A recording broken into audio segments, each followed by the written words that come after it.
രണ്ട് സ്നേഹം വേണം. സൈക്കോളജി പറയുന്നത് കേട്ടാ, പ്രേമത്തിന്റെ സൈക്കോളജി. രണ്ട് സ്നേഹം.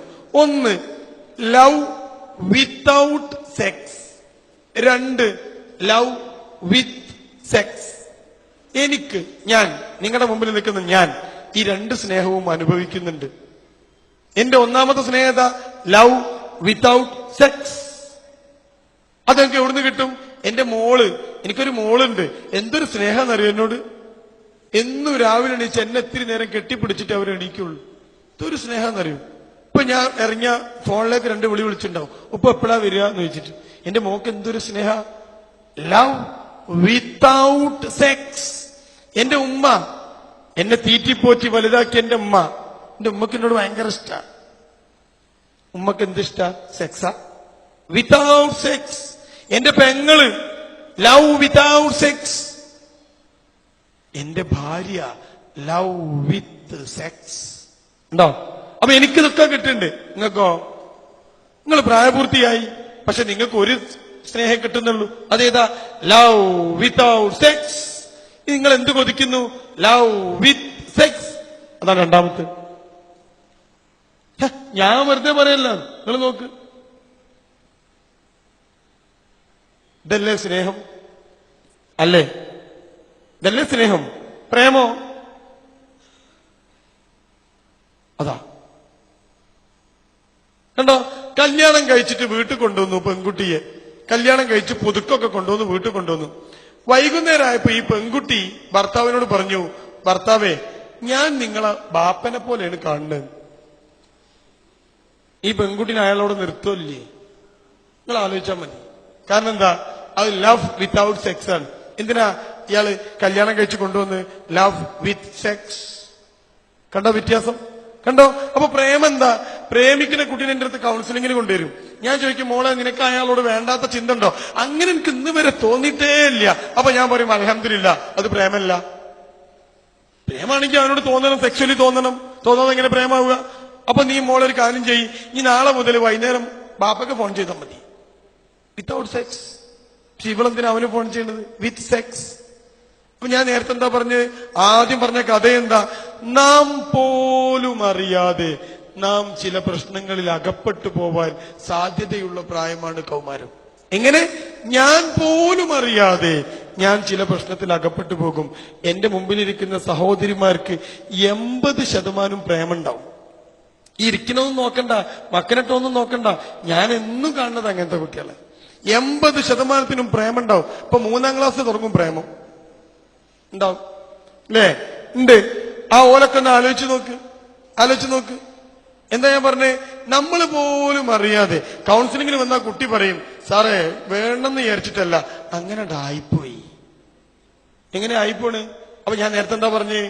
ചിന്ത, വികാരം, പ്രവൃത്തി.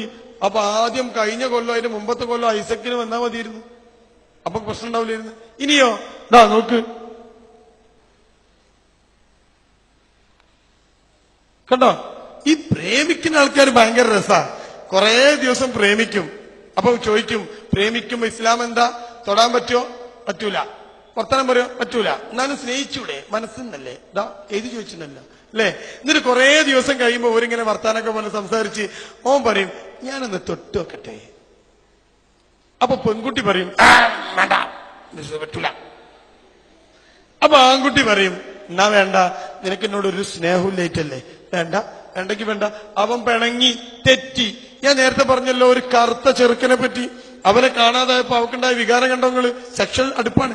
ഇനി ഈ പെൺകുട്ടിയുമായിട്ട് ഈ ആൺകുട്ടി തെറ്റിക്കഴിഞ്ഞ് 2 ദിവസമൊക്കെ തെറ്റിങ്ങനെ നടന്ന് 3ാമത്തെ ദിവസം ഈ പെൺകുട്ടിക്ക് തോന്നും, ഇവനോട് വർത്താനം പറയാനിട്ട് ഒരു രസമില്ല. അപ്പൊ 3ാമത്തെ ദിവസം ഈ പെൺകുട്ടി അങ്ങോട്ട് ചെന്നിട്ട് കൈ വെച്ചെടുത്ത് പറയും, എന്നാ ഒന്ന് തൊട്ടോ. അപ്പൊ അവൻ പറയും, തൊടാൻ പറ്റുമോ? പിണങ്ങി ഇങ്ങനെ നടക്കണ്ടാവും, തൊട്ടോ, ഒന്ന് തൊടും. അത്ര മതി. തൊടലായി. അപ്പൊ അവളിങ്ങനെ സമാധാനിക്കും. അങ്ങനൊക്കെ തൊട്ടാപ്പ് ഇസ്ലാമെന്ന് പ്രശ്നമൊന്നും ഉണ്ടാവില്ല. ഇസ്ലാം നമുക്ക് സൗകര്യമുള്ള മാതിരിയാണല്ലോ. അങ്ങനെ കുറച്ച് ദിവസം ഈ ബന്ധം ഇങ്ങനെ മുന്നോട്ട് പോകും. അവൻ കുറച്ചു നേരം കഴിഞ്ഞ് ചോദിക്കും, എനിക്കൊരു ഉമ്മ തരുമോ? ഇത് പറയുമ്പോ എന്തൊരു മാനക്കട, എന്തെങ്കിലും വെച്ച് എറിഞ്ഞൂടും ഞാൻ അങ്ങോട്ട്. അപ്പോ നമ്മൾ പറയും, ഉമ്മേ അതൊന്നും പറ്റൂല. അവൻ പിണങ്ങി. അവളിങ്ങനെ കുറെ ആലോചിക്കും, പിണങ്ങിയെടുക്കും. 2 ദിവസം കഴിയുമ്പോൾ പറയും, ഇവിടെ ചെറിയ ചെറിയൊരു ഉമ്മ നിൽക്കുന്ന ഉമ്മയായി. ഇനി അവൻ ഓരോരോ ഡിമാൻഡ് ഇങ്ങനെ പറയും. ആ ഡിമാൻഡൊക്കെ അവൾ ഇങ്ങനെ ചെയ്തു കൊടുക്കും. എന്നിട്ട് പിന്നെ കുറെ ഫോട്ടോയും അയച്ചു കൊടുക്കും. തട്ടട്ടതും ഇടാത്തതും, ചുരിദാർ ഇട്ടതും ഇടാത്തതും. അവസാനം അതിലാണ്ട് പെട്ടിട്ട് പിന്നെന്ത് ചെയ്യും? അവൻ പിണങ്ങാതിരിക്കാൻ കൊടുക്കാനുള്ളത് മുഴുവൻ കൊടുത്ത് ഒരു പെണ്ണിന്റെ മാനം പോലും ആ പുരുഷന് മുന്നിൽ അടിയറ വെച്ച് കൗൺസിലിങ്ങിന് വന്ന് കരയും. വൃത്തികെട്ട പെണ്ണ്, നഷ്ടപ്പെടാനുള്ളതൊക്കെ നഷ്ടപ്പെട്ട് ഞാൻ എന്ത് ചെയ്യണമെന്ന് വ്യഭിചരിച്ചു വന്നേക്കുക. വൃത്തികെട്ടവൾ. ഇസ്ലാമിന്റെ വിധിയല്ലേ നിങ്ങൾക്ക് കേൾക്കേണ്ടത്?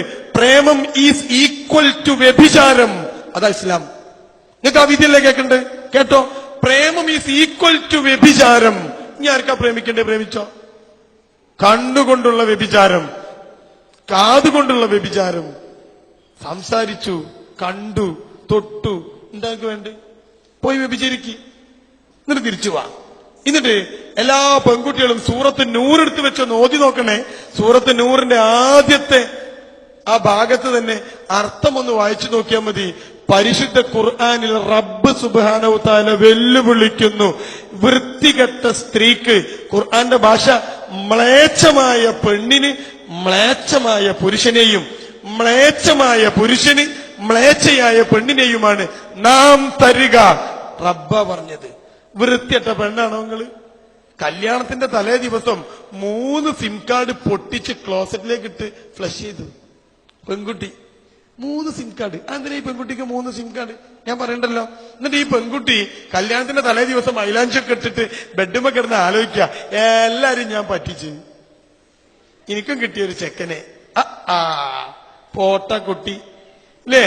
അവള് കെട്ടാൻ പോണ ചെക്കൻ തലേന്ന് കള്ള് കുടിച്ച് വന്നിട്ട് 10 സിം കാർഡാ പൊട്ടിച്ച് ക്ലോസറ്റിലിട്ടുണ്ടാവുക.